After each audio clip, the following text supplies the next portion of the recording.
Isang 26 anyos na babae ang naaresto ng mga operatiba ng Midsayap Municipal Police Station at iba pang law enforcement units sa isinagawang buy-bust operation sa Burgos Street, Barangay Poblacion 3, Midsayap, Cotabato, bandang alas 8 ng gabi noong Hunyo 11 taong kasalukuyan.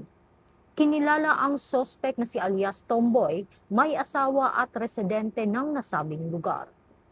Sa isinagawang operasyon ng PIDEA Regional Office 12, matagumpay na naaresto ang sospek at nakumpiska ang 2 sachet ng hinihinalang shabu na may kabuang timbang na 0.712 grams at tinatayang halagang 4,841 pesos. Inihahanda na ng mga otoridad ang pagsasampa ng kasong paglabag sa Republic Act 9165 o ang Comprehensive Dangerous Drugs Act of 2002. Paalala ng pulisya sa publiko na patuloy na makipagtulungan sa mga otoridad sa kampanya laban sa ilegal na droga.